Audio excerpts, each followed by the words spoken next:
खास पेशकश रुद्राक्ष रहस्य में जानिए। कौन सा रुद्राक्ष शरीर को रखता है स्वस्थ? कौन सा रुद्राक्ष करता है परेशानियों का अंत? कौन सा रुद्राक्ष नहीं होने देता है धन की कमी? कौन सा रुद्राक्ष दिलाता है सफलता? बता रहे हैं आचार्य राकेश चतुर्वेदी जी।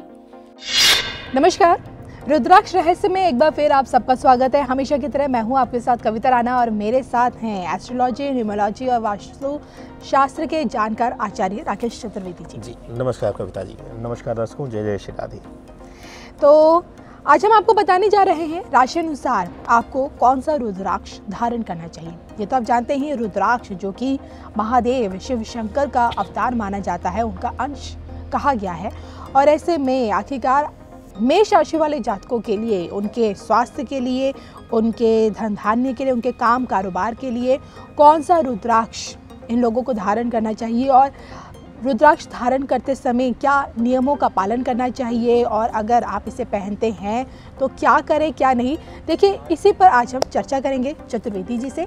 और जो कि इस वीडियो में हम मेष राशि वाले जातकों के बारे में बात कर रहे हैं, तो आइए सबसे पहले ये जान लेते हैं कि मेष राशि वाले जातकों को अपने स्वास्थ्य के लिए कौन सा रुद्राक्ष धारण करना चाहिए। लेकिन उससे पहले थोड़ा बहुत रुद्राक्ष के बारे में हम चतुर्वेदी जी से समझते हैं, इसका हमारी संस्कृति में, खासकर हिंदू धर्म में इसका क्या महत्व है। देखिए कविता जी, रुद्राक्ष जितना अपने आप में फलदायी है उतना ही यह रहस्य से भी परिपूर्ण है जी। ऐसी मान्यता है शास्त्रों में कि भगवान भोलेनाथ के रुद्र का अंश, उनका जो शरीर है वह रुद्रों में विभाजित है। कह सकते हैं कि शक्तियों का उन्होंने विभाजन किया हुआ है। और शास्त्र कहता है कि शिव ही परम ब्रह्म है, परम ब्रह्म स्वरूप जो है वह शिव है। तो कहने का अभिप्राय सिर्फ एक है कि ब्रह्मांड में शक्ति संरचना का एकमात्र स्रोत जो है वह भगवान भोलेनाथ को कहा जाता है जी।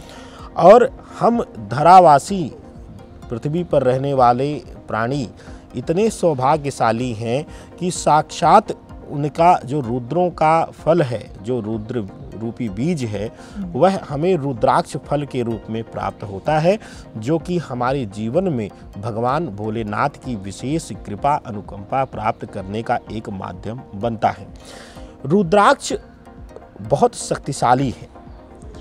रुद्राक्ष के बारे में कहा जाता है कि साक्षात शिव की शक्तियाँ इसमें विराजमान होती हैं और यह हमें जब हम धारण करते हैं तो हमें खुद देखने को मिलता है और लोगों से साक्षात यह सुनने में भी मिला है। जिन लोगों ने इसको माना है, धारण किया है ज्योतिषीय गणना के बाद, उन्होंने स्वयं यह स्वीकार किया है कि यह अद्भुत शक्ति संचार का माध्यम है। इसमें शिव रूपी या ब्रह्मांड का वह शक्ति स्वरूप है जो कि किसी भी स्थिति परिस्थिति से हमें बाहर निकाल सकता है जी।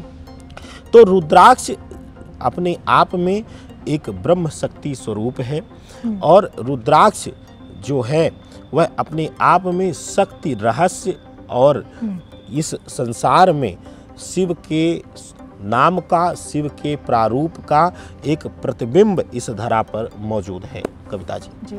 तो ये तो आपने हमें रहस्यमय रुद्राक्ष के बारे में थोड़ा बहुत बताया, इसके महत्व के बारे में। अब मैं आपसे जानना चाहती हूँ मेष राशि वाले जातकों के बारे में, जो कि खासकर कहते हैं कि मंगल से ज़्यादा प्रभावित होते हैं क्योंकि मंगल इनके स्वामी है। तो इन लोगों के लिए स्वास्थ्य के नज़रिए से, स्वास्थ्य की दृष्टि से एक अच्छा स्वास्थ्य बना रहे, इसके लिए इन्हें कौन सा रुद्राक्ष धारण करना चाहिए?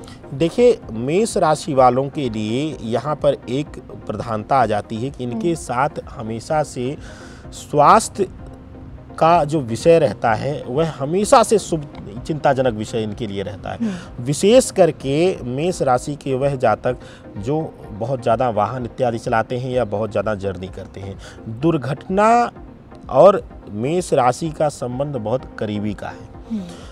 तो इनके लिए अगर हम रुद्राक्ष की बात करते हैं तो पंचमुखी रुद्राक्ष का एक स्थान आता है, जो कि स्वास्थ्य के साथ साथ इनको बाहरी, चाहे वह प्राकृतिक आपदा हो, चाहे वह अप्राकृतिक आपदा हो, चाहे वह मानव जनित कोई षड्यंत्र हो, चाहे वह ईश्वरीय कोई षड्यंत्र हो या ग्रहीय षड्यंत्र हो या किसी तरीके का तंत्र हो, कोई भी हम सामान्य भाषा में जादू टोना जो भी प्रभाव हम कहें, उन सब से इनकी रक्षा करता है। ऐसा कहा जाता है पंचमुखी रुद्राक्ष के बारे में कि यह वह शक्ति है कि जो कि आने वाली विपदा को अपने ऊपर लेकर अपने आप को नष्ट करता है, लेकिन धारण करने वाले जातक को कुछ होने नहीं देता है। तो अगर आप स्वास्थ्य, दुर्घटना इत्यादि इसके संभावना से पीड़ित रहते हैं, मेष राशि के जातक हैं, तो आपके लिए पंचमुखी रुद्राक्ष धारण करना बहुत ही शुभ रहेगा कविता जी। चलिए, ये तो आपने इनके स्वास्थ्य के बारे में बताया कि इन लोगों को स्वास्थ्य के लिहाज से पंचमुखी रुद्राक्ष धारण करना चाहिए। अब अगर हम बात करें इनके काम कारोबार को लेकर, जो लोग देखिए नौकरी करने वाले लोग भी होंगे मेष राशि वाले जातक, और कई लोगों का अपना खुद का बिजनेस होगा, तो उस बिजनेस को आगे बढ़ाने के लिए, नौकरी में उन्नति के लिए इन्हें कौन सा रुद्राक्ष इनके लिए धारण करना चाहिए और क्यों? देखिए, स्थिर लक्ष्मी प्राप्ति के लिए और साथ ही साथ व्यापार हो या नौकरी हो, उसमें पदोन्नति, उन्नति, विकास, इन सब की इच्छा रखने वाले जातक के लिए, मानव के लिए, यहाँ पर मेष राशि के जातकों के लिए विशेष करके 11 मुखी रुद्राक्ष का स्थान बहुत ही सर्वोत्तम माना जाता है। ऐसी मान्यता है कि अगर मेष राशि के जातक या मेष राशि के लोग 11 मुखी रुद्राक्ष धारण करते हैं तो उनके लिए यश, कीर्ति, मान, सम्मान उनको आकर उनकी गोदी में गिराते हैं, और विशेष रूप से भगवान श्री आदरणीय हनुमान जी का उनको विशेष अनुकंपा कृपा प्राप्त होती है, जो कि भक्त शिरोमणि कहा जाता है। और कहते हैं कि वह शिव के रुद्री अवतार हैं, 11 रुद्री हैं। तो 11वां रुद्र जो है वह स्वयं हनुमान जी हैं, और उनके प्रतिबिंब रूप को अगर आप रुद्राक्ष के रूप में धारण करते हैं तो आपके जीवन में सुख, सुविधा, मान सम्मान, धन, स्थिर लक्ष्मी आपको मिलेगी ही मिलेगी, यह सुनिश्चित है कविता जी। चलिए, ये तो बात हुई इनके काम कारोबार या इनकी कार्य क्षेत्र की, और अब बारी आती है आपके धन धान्य, क्योंकि हर कोई चाहता है कि उसके धन धान्य में उन्नति हो और उसका बैंक बैलेंस बढ़ता रहे। तो धन धान्य की संपन्नता के लिए भी इन्हें कौन सा रुद्राक्ष पहनना चाहिए? देखिए, धन धान्य के लिहाज से भी इनके लिए एक 11 मुखी रुद्राक्ष उत्तम रहेगा, लेकिन अगर आप अपने उम्र के तीसरे पड़ाव को क्रॉस कर गए हैं जी, आप एक युवा अवस्था को क्रॉस करके आप चौथे पद में प्रवेश कर गए हैं, तो उसके लिए 9 मुखी रुद्राक्ष भी वह धारण कर सकता है, जो कि बहुत उत्तम रहता है। लेकिन यहाँ पर कविता जी एक और चीज़ें हम आपको बताते हुए चलें, क्योंकि आपने कहा कि, और हमने भी ये चीज़ कहा है कि रुद्राक्ष रहस्य से भरा हुआ है। तो जाहिर सी बात है, जितना आसान लगता है इसका शुभ फल लेना, उतना होता नहीं है, क्योंकि रुद्राक्ष के साथ की गई छोटी छोटी गलतियाँ जो हैं वह हमारे जीवन में इसका बड़ा दुष्प्रभाव लाती हैं।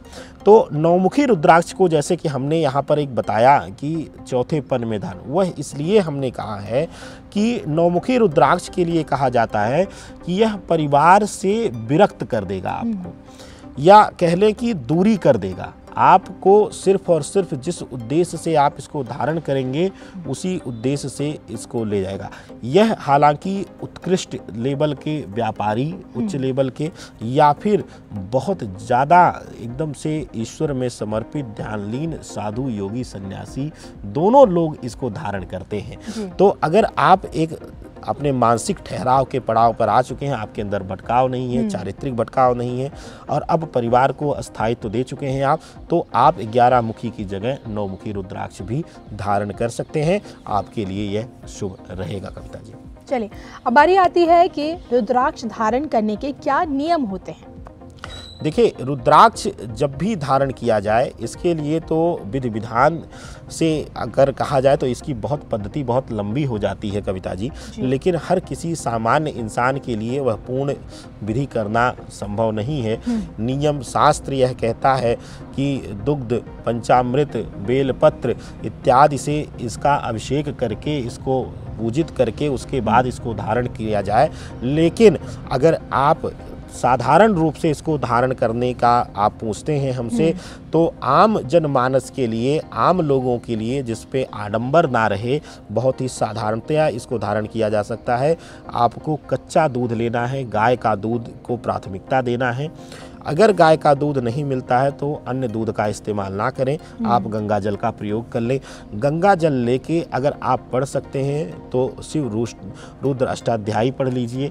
अगर वह कठिन लगता है आपको, नहीं संस्कृत आप उच्चारण कर सकते हैं, तो सिर्फ जो पुरुष वर्ग है, अगर पुरुष धारण कर रहा है तो वह अपने लिए ओम नमः शिवाय के जाप के साथ उनका अभिषेक करे रुद्राक्ष का, और उसके बाद उनको बेलपत्र अर्पित करके और वहाँ से उनको उठाकर और उनको गले में धारण कर ले।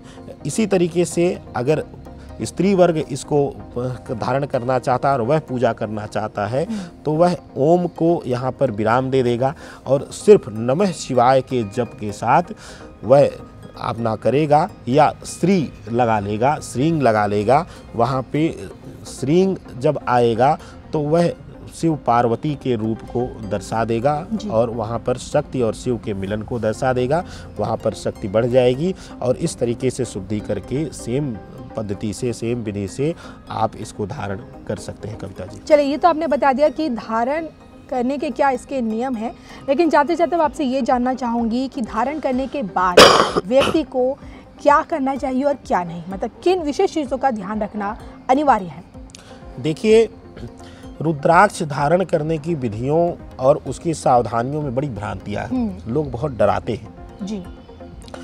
हमारे लिहाज से, हमारी शोध और हमारी जानकारी के मुताबिक जितना ईश्वर ने, परमात्मा ने, उस हमारे प्रथम गुरु भगवान भोलेनाथ ने हमें दिया है ज्ञान, उसके अनुसार मैं आप सब तक जो बात पहुंचा रहा हूं। पहला प्रयास करना चाहिए कि आप अगर युवा अवस्था में हैं, मन आपका चंचल है, मन अशांत है। मन अशांत का यहाँ पर अभिप्राय हो जाता है कविता जी कि आप अपने काम इंद्रियों पर, अपनी इच्छाओं पर आप काबू नहीं कर पा रहे हैं, तो आपको रुद्राक्ष नहीं धारण करना चाहिए। यह विनाश की दिशा को दिखाता है। इसीलिए शास्त्र भी कहता है कि एक मैच्योरिटी आ जाने के बाद या युवा अवस्था बीत जाने के बाद तीसरे पन में और चौथे पन में रुद्राक्ष धारण करना 2 स्थितियों में बहुत ही शुभ माना जाता है। दूसरा, इसके साथ खाने पीने की बड़ी भ्रांतियां हैं। लोग कहते हैं कि ये मत खाइए, वो मत खाइए, ये मत पीजिए। रुद्राक्ष धारण करने के लिए सिर्फ एकमात्र सावधानी है कविता जी, यह सभी लोग सुन लें और सभी राशिगत तरीके से सुन लें।